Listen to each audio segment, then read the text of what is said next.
ये कहानी मध्य प्रदेश के ग्वालियर शहर के एक बेहद मशहूर बोर्डिंग स्कूल विद्या निकेतन की है।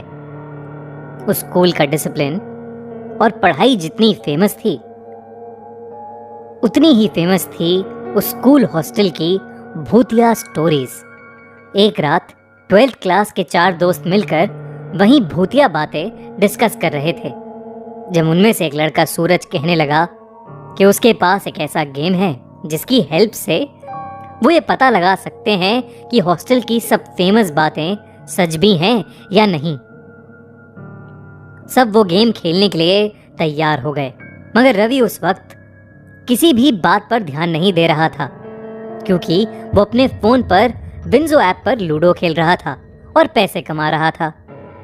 सूरज ने रवि के हाथ से फोन छीना और उसे भी वो भूतिया गेम खेलने बिठा दिया। वो गेम था चार्ली चार्ली। लोग कहते हैं कि चार्ली चार्ली गेम एक ऐसा गेम है जिससे आत्माओं से बातें करी जा सकती हैं। इनफैक्ट उनकी माने तो ये गेम इतना खतरनाक है कि कई लोग इसकी वजह से पागल भी हो चुके हैं और कुछ लोगों की तो जान भी जा चुकी है। सूरज ने सबको एक सर्कल में बिठाया और बीच में एक पेपर पर यस नो नो यस लिखकर उस पर 2 पेंसिल्स रख दी। रवि ये देखकर हंसने लगा और वो सर्कल से उठकर जाने ही वाला था कि अचानक कमरे की लाइट्स फ्लिकर करने लगी। ये देखकर सबके होश उड़ गए।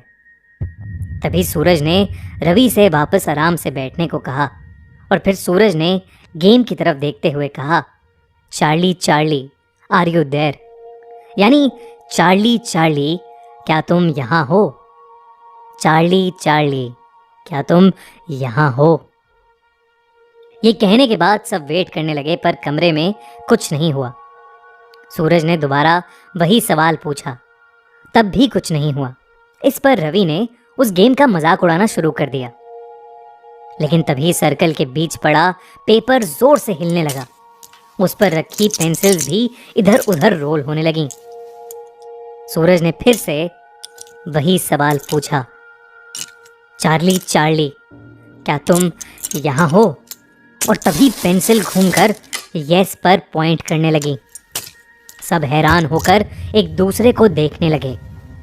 इसके बाद एक एक करके सब चार्ली से कुछ ना कुछ क्वेश्चंस पूछने लगे, जिससे वो कंफर्म कर सकें कि सच में चार्ली की आत्मा वहाँ वाकई थी या नहीं। किसी ने पूछा, चार्ली क्या तुमने आज तक किसी को डराया है? तो किसी ने पूछा, चार्ली क्या कभी तुमने किसी की जान ली है? पेंसिल घूमती रही, कभी यस पर तो कभी नो पर। रवि उस सर्कल में बैठे बैठे भी सबका और चार्ली चार्ली गेम का मजाक उड़ाता रहा। उसे अब भी लग रहा था कि सूरज सबके साथ कोई मजाक कर रहा है। सबकी बारी हो चुकी थी और सूरज ने रवि को चार्ली से सवाल पूछने के लिए कहा। रवि ने मजाक में पूछा, चार्ली क्या तुम बेवकूफ और पागल हो? इस पर पेंसिल नहीं हिली और रवि को विश्वास हो गया कि चार्ली चार्ली गेम बकवास है और वो सर्कल से उठ गया। लेकिन जैसे ही वो वहां से उठा, उसी वक्त पेंसिल घूमकर यस पर पॉइंट करने लगी और फिर जोर जोर से हिलने लगी।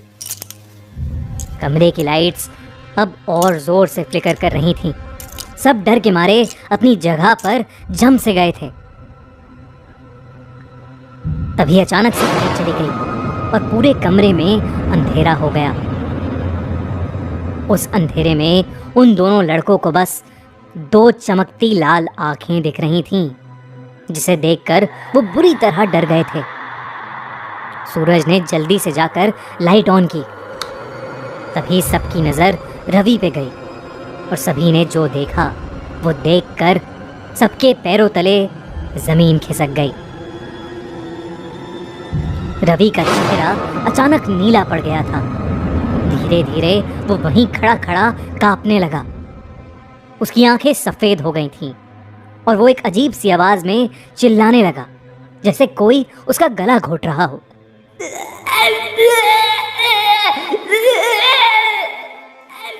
रवि की चीख सुनते ही वार्डन उनके कमरे में आ गया और तभी रवि बेहोश होकर जमीन पर गिर गया। हॉस्टल का स्टाफ जल्दी से रवि को लेकर हॉस्पिटल पहुंचा, पर डॉक्टर समझ ही नहीं पा रहा था कि रवि ऐसे अचानक बेहोश कैसे हो गया। फॉर्चुनेटली रवि को 2 दिन बाद होश आ गया, लेकिन उसे कुछ याद नहीं था, ना ही किसी का गला घोटना, ना ही बेहोश होना, और ना ही चार्ली चार्ली गेम खेलना।